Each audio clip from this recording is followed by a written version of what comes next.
Aquí tenemos una placa de características de un motor, el cual pues hay que saber interpretar esta placa. Vamos a tener, observen ustedes aquí, el HP, que es muy importante observar. Aquí me dice 1. Este motor va a funcionar, o electrobomba va a funcionar a un HP. RPM son las revoluciones que gira el eje, ¿no? Es 1720 revoluciones. El INS tipo B, el HZ o frecuencia es de 60 Hz, ¿no? Luego vamos a ver el voltaje. Aquí donde estoy poniendo mi flecha es el voltaje, volts. Me dice que trabaja a 208, 230, 460 voltios.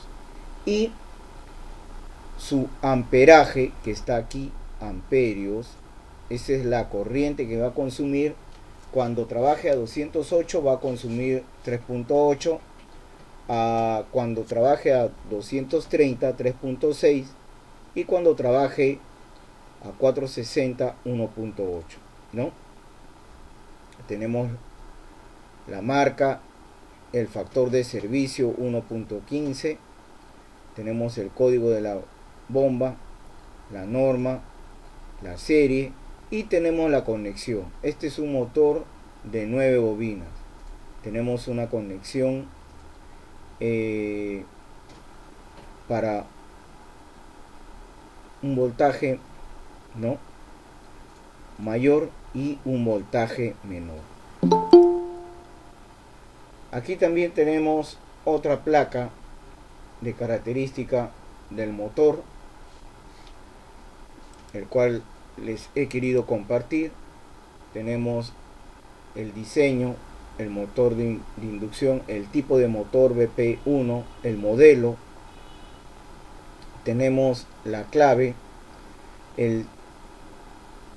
los caballos vapor o CB, que es 1700, perdón, este motor es de 5 CB, ya que aparece acá. Y el CB es el caballo vapor, es una equivalencia también al HP. Tenemos 1750 RPM, son las revoluciones o las vueltas que da el rotor. Tenemos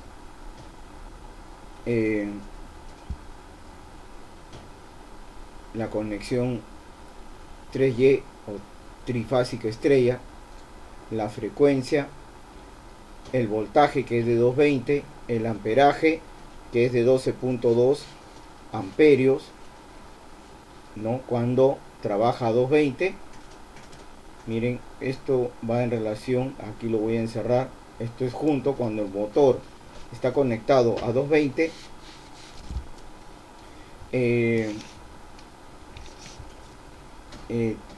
consume 12.2 amperios, y cuando el motor está conectado a 440 va a consumir 6.1 amperios. ¿Estamos? Luego vamos a tener aquí la conexión cuando tengamos una tensión mayor. ¿Qué quiere decir esto? Cuando nosotros queremos conectar este motor, ¿no?, o electrobomba también, porque en las electrobombas también vienen esto. Este es el tipo de conexión. Ya vamos a tener que los cables van a venir cada uno marcado con números, y lo que tenemos que realizar es la conexión que aparece aquí. Y cuando tengamos una tensión menor, ¿qué quiere decir? Cuando mi motor lo vamos a conectar a 220, esta es la conexión que tenemos que realizar, ¿no? Aquí tenemos un motor impulsado por un contactor, y aquí vamos a tener unos circuitos básicos. Miren, muchachos, al hablar de un circuito básico de un contactor, ¿no? La clase antepasada vimos un contactor y lo hicimos funcionar con un interruptor. Ahora, nosotros vamos a tener un circuito de mando al lado derecho. Todo este es un circuito de mando. Todo esto de acá, ¿no? Y al otro lado vamos a tener un circuito de trabajo de carga. En realidad no vamos a ver esto, pero quiero mostrarles. Miren, la corriente ingresa por L1, llega al interruptor a un extremo porque el interruptor va a estar abierto y este interruptor va a estar en serie con la bobina, cerrando circuito con la línea N. Ahora, en la parte inferior, acá, observen muchachos, en el circuito de abajo vamos a tener que la corriente ingresa por L, ¿no? Se acciona el interruptor, se energiza la bobina y retorna por la línea N. Al energizarse la bobina, ¿qué ocurre? Se cierran todos los contactos principales del contactor y el circuito de trabajo fuerza también va a estar alimentado por la línea L y N. En el caso de una conexión monofásica, esta bombilla se va a encender. En el caso de un pulsador va a ser lo mismo, pero solamente se va a prender la bombilla cuando estemos accionando el interruptor, ¿no? Aquí miren el circuito de abajo, accionamos S1. Si yo acciono S1, ¿no? Aprieto el pulsador, se pega y la corriente va a pasar a través de los contactos del pulsador, se energiza la bobina y al energizarse la bobina se pega la armadura y todos los contactos se van a cerrar, ¿no? Aquí se cierra K1 y se prende el foco. Aquí ya tenemos un circuito de realimentación. Tenemos de que ya vamos a emplear dos pulsadores. S1 va a ser mi pulsador rojo, como se dice, y S2 mi pulsador rojo y S1 mi pulsador verde. Entonces vamos a tener lo siguiente. Aquí se hace un circuito. Buenas noches, disculpe. Buenas noches, Juan Carlos. Aquí tenemos lo siguiente, muchachos. Esto se representa o se hace, miren, lo voy a marcar. Voy a tener mi circuito de mando, que lo voy a poner entrecortado, ¿no? Todo esto es mi circuito de mando y el del costado es mi circuito de fuerza.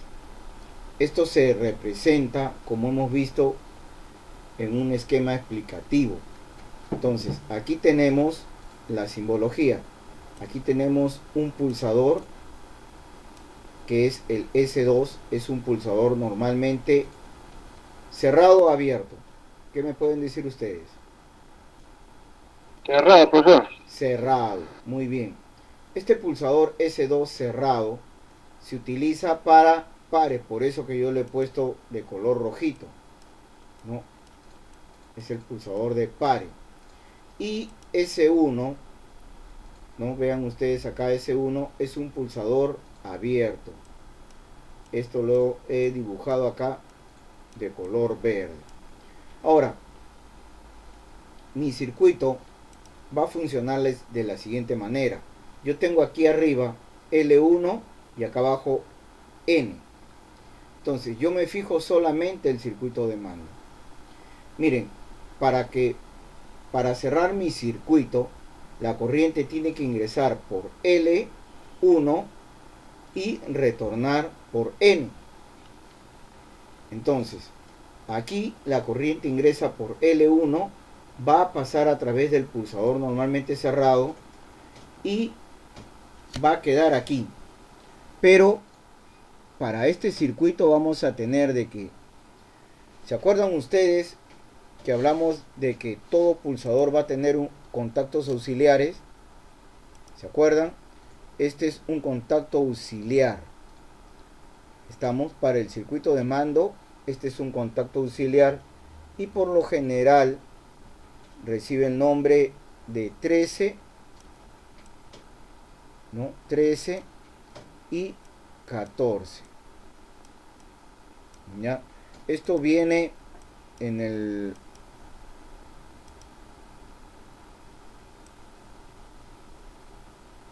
los esquemas, y esto viene en el contactor, en su contacto auxiliar. Y para el circuito de trabajo, aquí hemos agarrado solamente un contacto principal. Este puede ser el contacto 1 y que al costadito venía L1,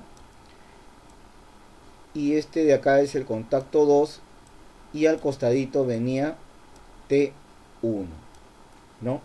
Que vendría a ser L1 es la entrada y T1 es para el circuito o la salida, ¿no? Para el trabajo motor. En este caso solamente es una luminaria. Ahora, siempre va a ir un contacto auxiliar en paralelo al pulsador. Miren, al pulsador normalmente abierto. ¿Y por qué? Porque va a servir de realimentación. ¿Ya? Y esta realimentación me va a permitir de que cuando yo accione S1 se energice la bobina, saque el dedo y va a permanecer encendido. ¿Por qué? Eso lo vamos a ver ahorita. Miren, mi corriente llega hasta este punto, hasta aquí, ¿no? Hasta antes de S1, ¿no? Antes del pulsador abierto. Yo acciono mi pulsador S1, esto se va a cerrar. Entonces la corriente va a pasar a través de mi pulsador al terminal A1 de la bobina y va a retornar por N. Ahora, ¿qué va a ocurrir? Al llegarle corriente a la bobina de mi contactor, ¿qué va a pasar? Se atrae la armadura y este contacto auxiliar se pega. Igualmente se pega este contacto principal. Pero vamos a ver el contacto auxiliar. Al pegarse el contacto auxiliar, la corriente va a pasar a través del contacto y va a llegar a la bobina. ¿Estamos? Entonces, nosotros sacamos el dedo del pulsador, se abre el circuito, pero como va a estar realimentado por este contacto auxiliar K1, mi corriente va a pasar a través del contacto auxiliar y todo el tiempo va a permanecer encendida la armadura, tal como vimos en el video. Y en el circuito de trabajo, al pegarse, ¿no?, todos los contactos, pasa la corriente a través de mi carga, en este caso es un foco, y retorna por N, ¿no? Ahora, yo quiero desconectar el circuito, apagar este foco. ¿Qué hago? Acciono acá S2. Al accionar S2, que es un contacto cerrado, este contacto se abre, así se abre, y al abrirse va a dejar de pasar corriente por todo el circuito, ¿no? Y por ende a la bobina, y todos los contactos de mi contactor van a regresar a su posición, ¿no? Regresan a su posición porque ya le deja de llegar corriente a la bobina, ¿no? Este es el funcionamiento, muchachos, básico del encendido y apagado en un circuito de mando, ¿no? Esto es para darles un preámbulo nada más para conocer lo que es los pulsadores en un contactor. ¿Alguna preguntita hasta ahí, muchachos? Profe, una consulta. Sí, adelante, Pedro. ¿Por qué cuando se utiliza mayor voltio el amperaje baja? Y cuando se utiliza menor carga o voltios, el amperaje es alto.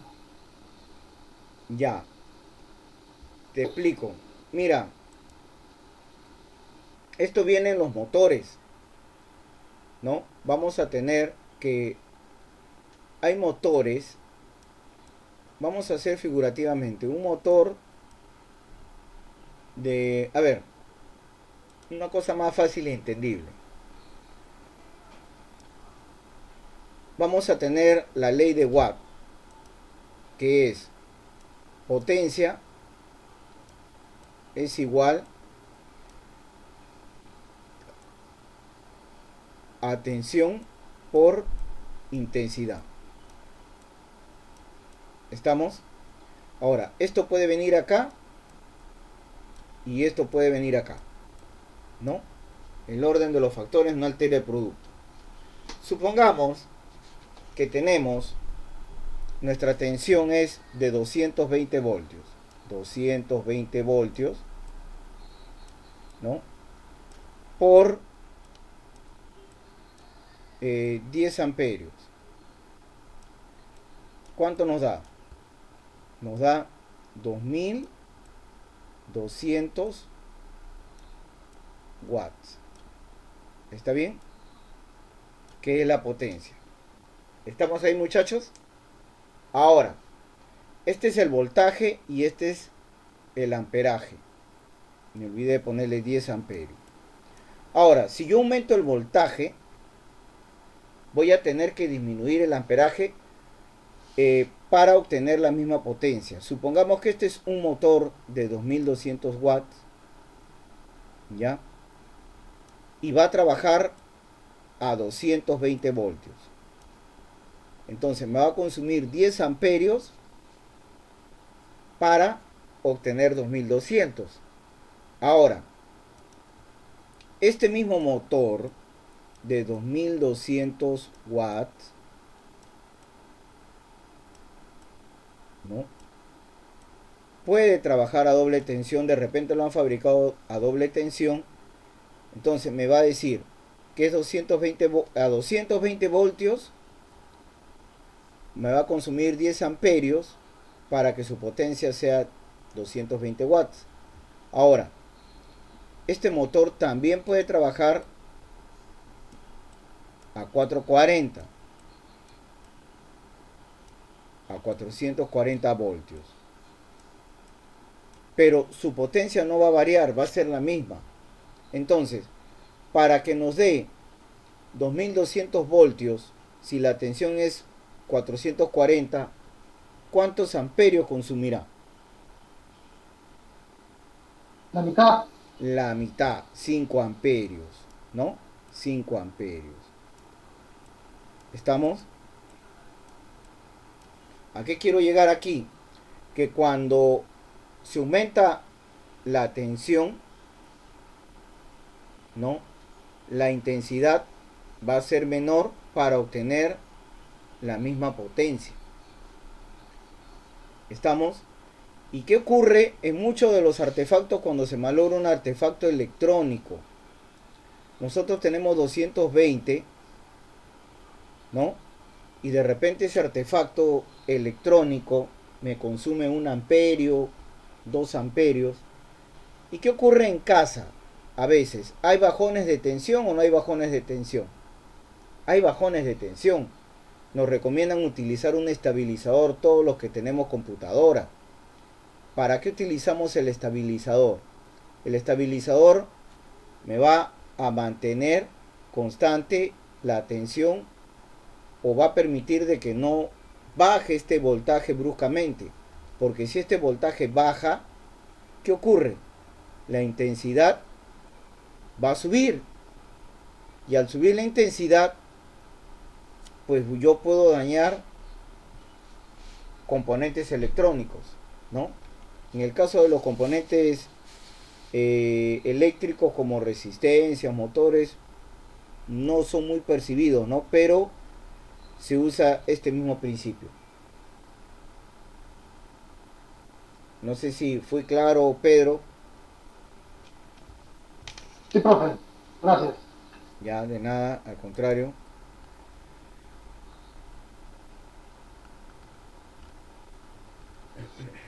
Miren, ahora vamos a ver un videíto, muchachos, de los tipos de electrobombas. ¿No? Vamos a ver algunos tipos de electrobombas que existen en realidad. ¿Ya? Observemos el video. Luego voy a pasar a preguntar a...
Así es, jóvenes.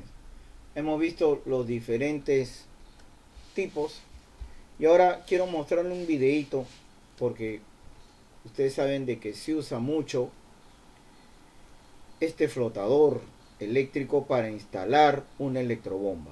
Veámoslo, por favor. Flotador eléctrico. Para poder instalar nuestro flotador eléctrico, antes debemos saber cómo funciona.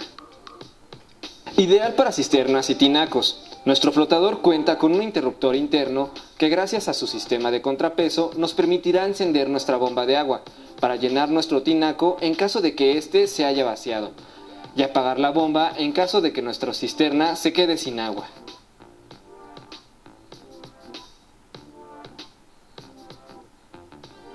Para instalar el flotador eléctrico debemos meterlo primero a nuestra cisterna o tinaco, colocando el contrapeso aproximadamente a la mitad de la altura máxima del agua que alcance la cisterna o tinaco, y conectándolo al centro de carga en el cual esté conectada nuestra bomba de agua. Cuando metamos el flotador, si la altura máxima del agua en nuestra cisterna o tinaco alcanza 2 metros, debemos poner el contrapeso a 1 metro de distancia del flotador aproximadamente. Esto para que al momento en el que se vacíe o se llene el tinaco o cisterna, el contrapeso suba o baje activando o desactivando así nuestro flotador, el cual a su vez encenderá o apagará nuestra bomba eléctrica.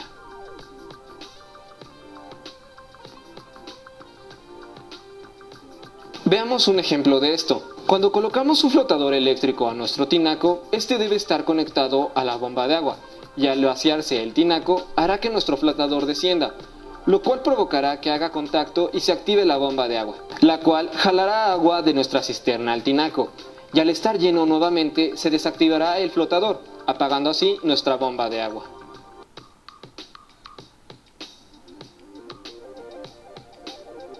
Por otro lado, si instalamos nuestro flotador eléctrico a una cisterna, este de igual forma debe estar conectado a nuestra bomba de agua. Al vaciarse la cisterna, el flotador bajará y se desactivará apagando a su vez la bomba para que no succione aire, evitando que se averíe.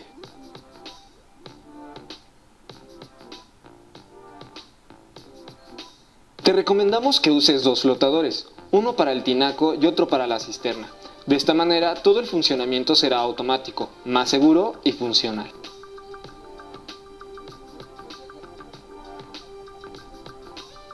Ahora te mostraremos cómo deben ir conectados los cables de nuestro flotador a nuestro centro de carga. Con el flotador que está en el tinaco debemos conectar solo los cables negro, que es línea, y el azul. Y con el flotador que está en nuestra cisterna debemos conectar el cable negro y el café. En caso de que tengas los 2 flotadores eléctricos, uno en la cisterna y otro en el tinaco, la conexión debería quedar del siguiente modo. El cable negro del flotador que está en el tinaco debe ir conectado a la línea, y el cable azul debe ir puenteado al cable negro del flotador que está en la cisterna. Por último, debemos conectar el cable café a la bomba. Y en caso de solo tener un flotador, debemos conectar nuestro cable negro a nuestra línea, y ya sea nuestro cable azul o nuestro cable café a la bomba eléctrica. ¡Listo! Ahora ya sabes cómo funciona nuestro flotador y cómo instalarlo.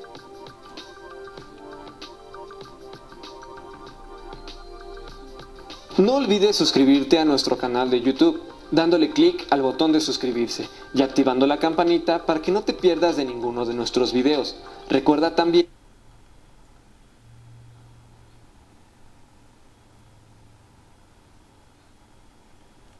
Bien, muchachos, hemos visto el videito de varios tipos de electrobombas, pero las más convencional tenemos pues lo que es pues un tanque elevado, y vamos a tener diferentes electroniveles o controles de nivel. Uno es el tipo pera. Hoy en día muy poco se utiliza, el cual traía 2 boyas, una para el mínimo y la otra para el máximo del agua, ¿no? Este control de nivel iba a tener 4 tornillos aquí en la parte superior, el cual 2 tornillos eran el contacto NC y los otros 2 el contacto NA. Vean ustedes aquí tenemos la tapita Y acá tenía pues A1, A2 y B1, B2. 4 tornillos, ¿no? A1 con A2 eran un contacto, no me acuerdo realmente si era cerrado o abierto, y B1 y B2 era el otro contacto. Si A1 con A2 era abierto, B1 con B2 era el cerrado. Y uno tenía pues que probarlo primero esto y realizar la conexión. Otro y el muy utilizado es el interruptor flotador, el cual hemos visto el video. Va a tener un contrapeso, ¿no? Vamos a tener 3 cables al extremo del flotador, un cable azul, un cable negro y un cable color marrón o café. Y vamos a tener el flotador. El flotador, ¿no? Va a tener una vía interna que va a tener una vía el cual va a accionar el switch. Estos 3 cables, por ejemplo, el cable negro, aquí sale negro, es el común. El cable azul, si yo tomo el cable negro con el azul, voy a tener un contacto normalmente abierto, un switch, ¿no? Y si yo tomo el cable negro con el café, voy a tener un contacto normalmente cerrado. ¿Ya? ¿Y por qué? Porque de acuerdo a estos dos colores, a estos colores que trae el electronivel, yo voy a poner mis niveles tanto en el tanque elevado o en la parte baja. Ya me olvidé el nombre, ¿no? Ahorita se me viene. Miren, los flotadores, estos flotadores tienen pues un cuerpo hermético, ¿no? Tiene una vía interna, la bolita va a bajar y subir aquí en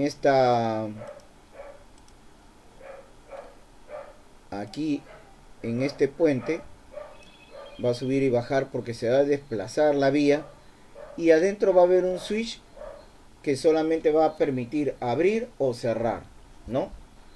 Vamos a tener que en la cisterna, en la parte baja, va a ser un contacto cerrado, vamos a utilizar el cerrado, y en la parte de arriba vamos a tener un contacto del flotador, vamos a utilizar su parte abierta.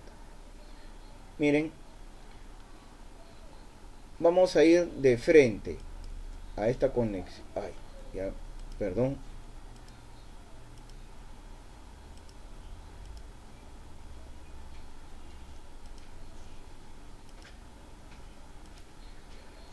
Aquí nuevamente voy a volver.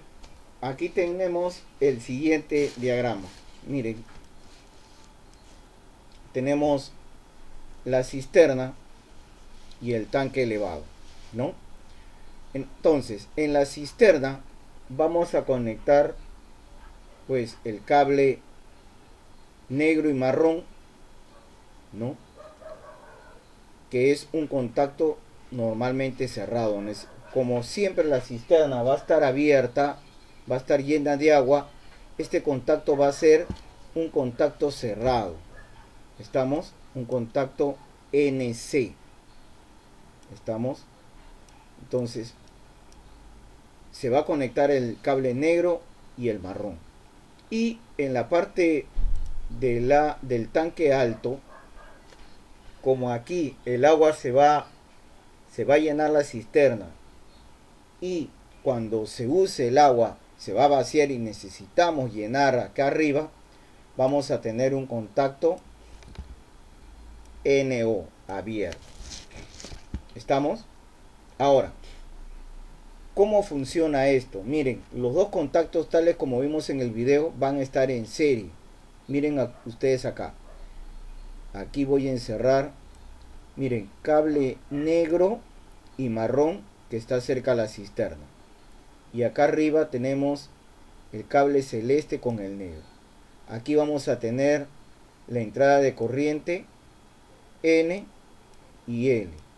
Entonces, yo voy a tener que mi cable N va a ir conectado al cable azul de mi radar, y el cable negro de mi radar que va al tanque alto, miren, yo lo estoy siguiendo con el puntero, lo voy a conectar con el cable negro de la cisterna, y luego el cable café o marrón va a ir conectado a un terminal de mi electrobomba monofásica.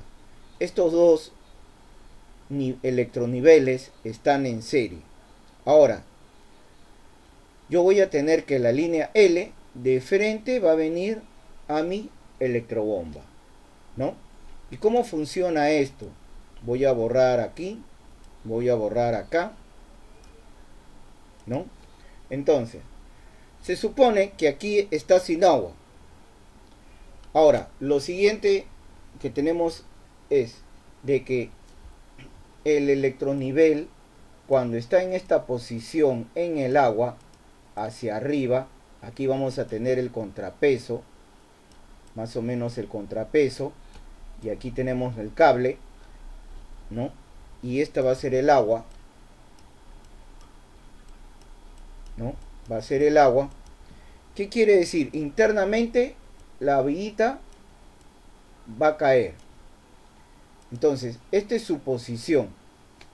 Cuando está así, el electronivel acá en el tanque elevado, internamente su contacto se va a abrir y es como si fuera un switch abierto. Acá.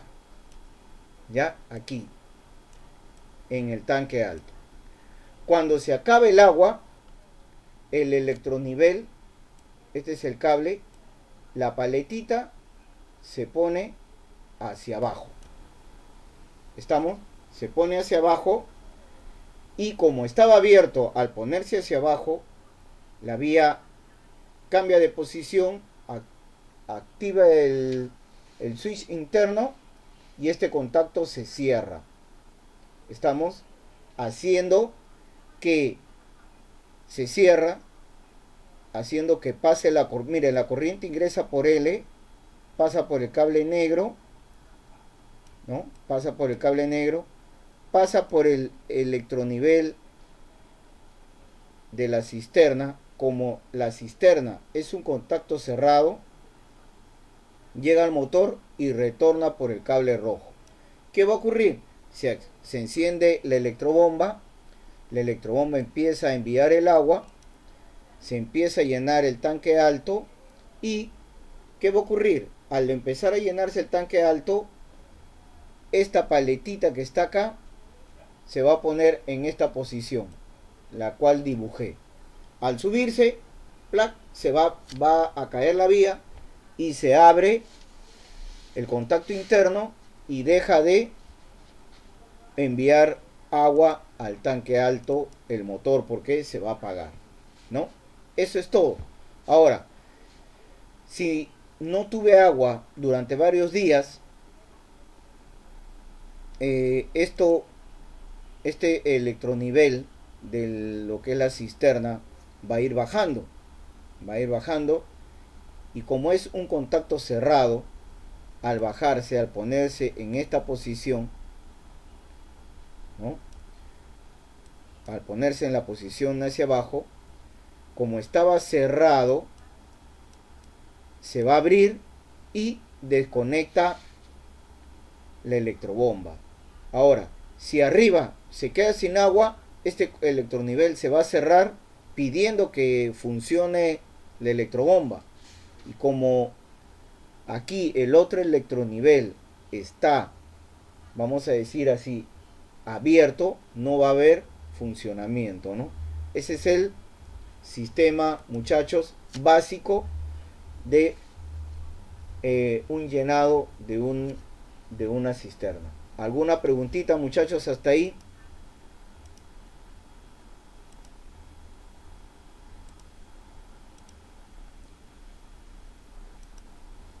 ¿No hay preguntas? Bien. ¿Cuál es la tarea del día de hoy, muchachos? Hoy día parece que me han venido muy callados. Ustedes me van a realizar un organizador gráfico. Estamos viendo el siguiente video en la misma ficha, y en el Classroom también está el enlace. Ustedes le pueden dar clic a ese enlace y me hacen la tarea, muchachos. Un breve organizador gráfico, nada más. Muchísimas gracias.